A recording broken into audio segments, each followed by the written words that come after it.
if so, when is it due to start? The humanitarian aid will not depend on anything other than our ability to get the food into Gaza. So it's not dependent upon other things regarding military action. As to when it will start, we all would hope the answer to that is very soon, but I can't give you an exact date.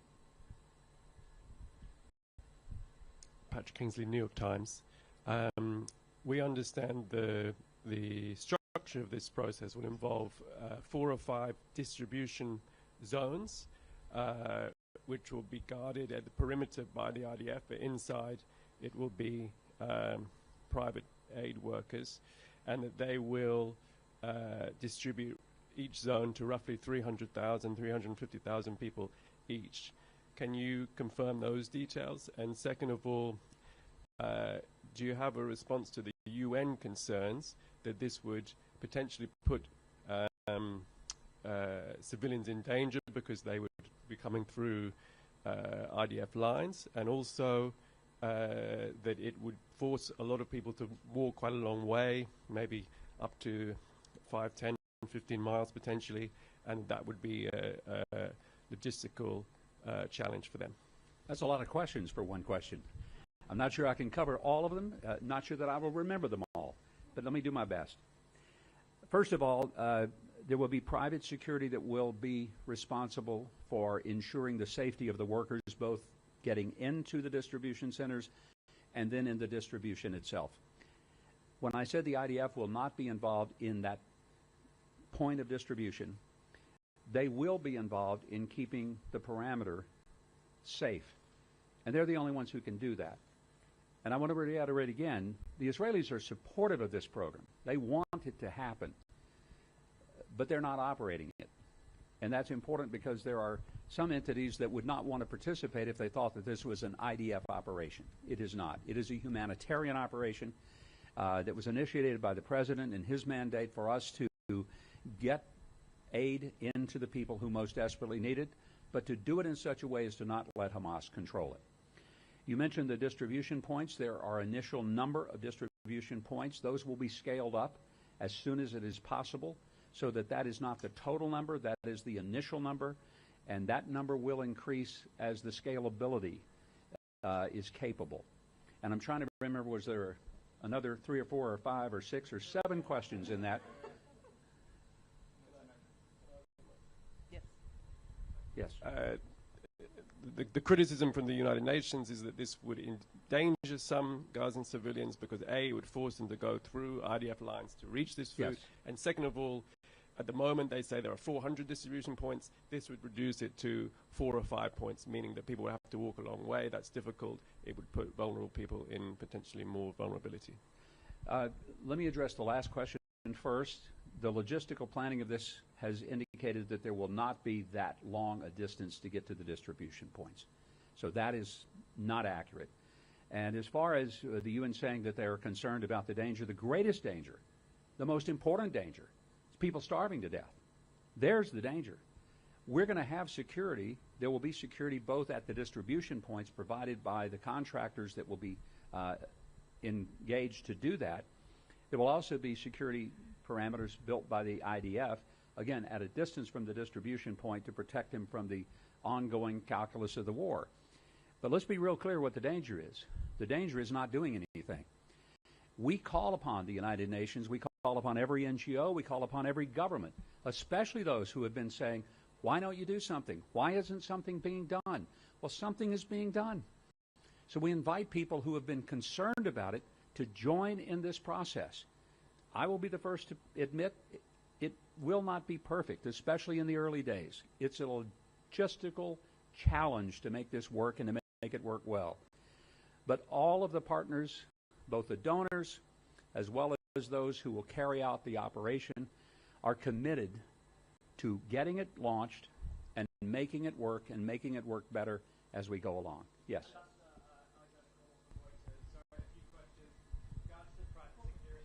We'll get the mic over there. Hold on just a sec. Thank you. Alexander Como from Reuters. With regards to the private security that you mentioned, are these military contractors?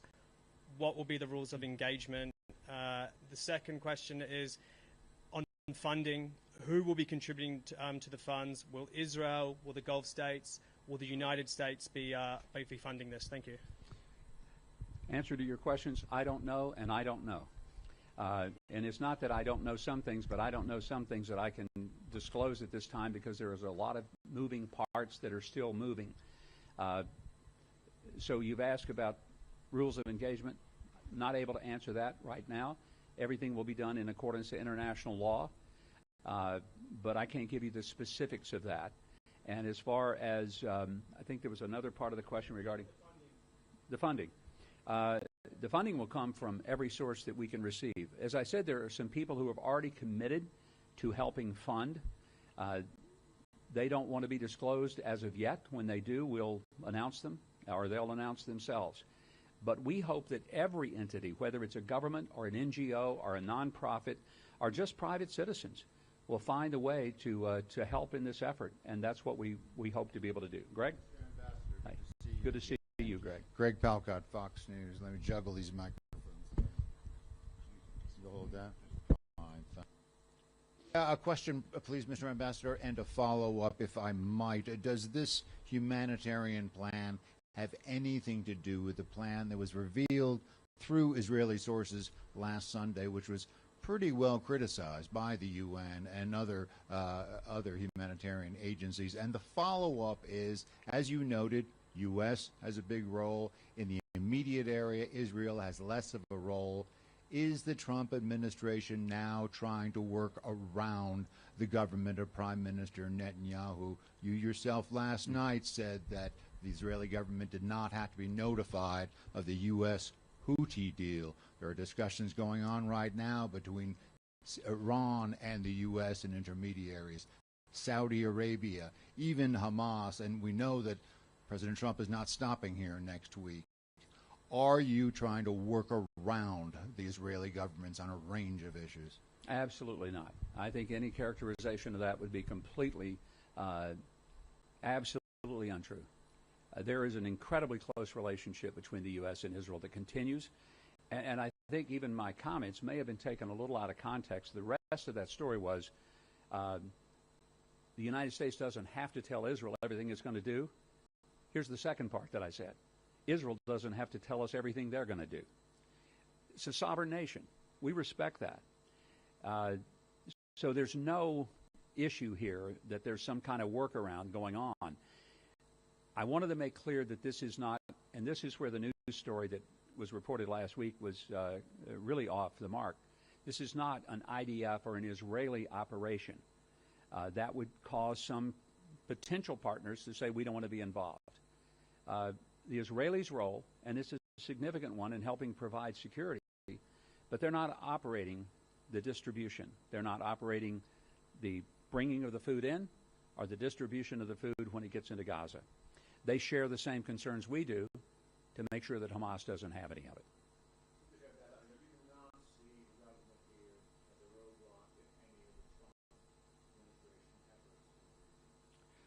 Absolutely, we don't see there being any roadblock at all. The relationship is, I think the word is often used here, ironclad. That's the operative word. I would say that that word is still operative, very much so.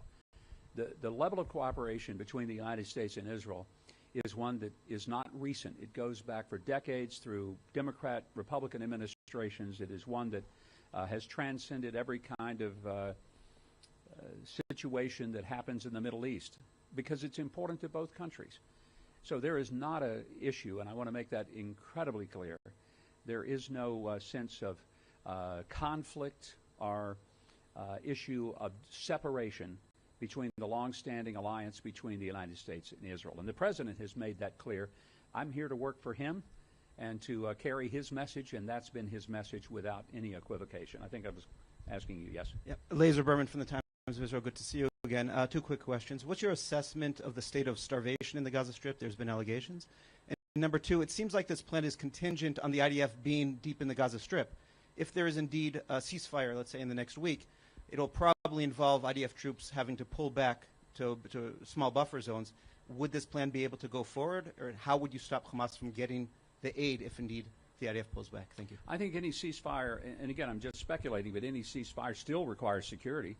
And there's not a matter of just saying everything's going to be fine and we're going to build campfires and sing Kumbaya with marshmallows being toasted. That's not going to happen in Gaza anytime soon. So the focus is going to be get the food, get it to the people who are hungry, keep it away from Hamas. It's really that simple. And how we make that happen is going to be the really challenging part of what happens over the next few days and weeks. I'll take two more questions. I'll take yours, and then I'll go back over here, okay? I should have done yours first because the microphone was closer, but I want to be as efficient as government cannot be, and that's what I'm here to do. Yes, sir. Ambassador Huckabee, Jeremy Diamond, CNN. Thank you so much.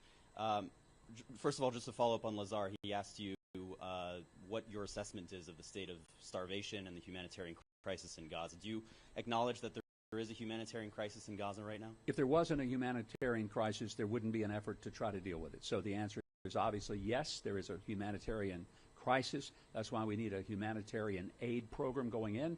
And it's also why it needs to involve all of the people of the world, government, non-government, nonprofit, everyone who has been saying there's a crisis. I expect them to step up and to now join the effort to resolve it. To the degree to which that crisis exists, I personally cannot answer that. It would have to be someone who is closer to the situation directly there. At best, about 60% of Gaza's population would be fed by this program.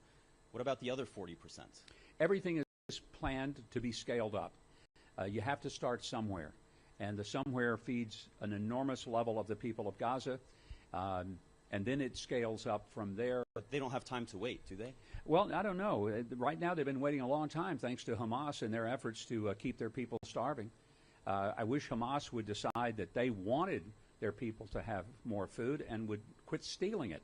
And if that would happen, we would be further along than we already are. Now we're having to work around the threats that they pose to the aid workers that will be going in. It's why we have one of the big logistical challenges of making sure that we can secure their routes in, their routes out, and while they're on the ground in Gaza. And then just in terms of the wider picture, sir, to what extent, how important is it to President Trump that there be some kind of a ceasefire by the end of his visit next week? And how much pressure are you and the administration bringing to bear on Israel to make that happen? I think the ceasefire is really dependent upon, is Hamas going to release hostages? Why do we still have 59 people who are hostages in Gaza? We don't know the exact number. I've seen estimates of 21 that are alive. Why are they still there? Why haven't they been released? How come it has been this long, more than twice as long as hostages were held in Tehran in 1979? And many of us are old enough to remember that. Some of you may not be, but I am. Why and how long must these hostages be tortured inside these tunnels before Hamas decides that they're going to let them go?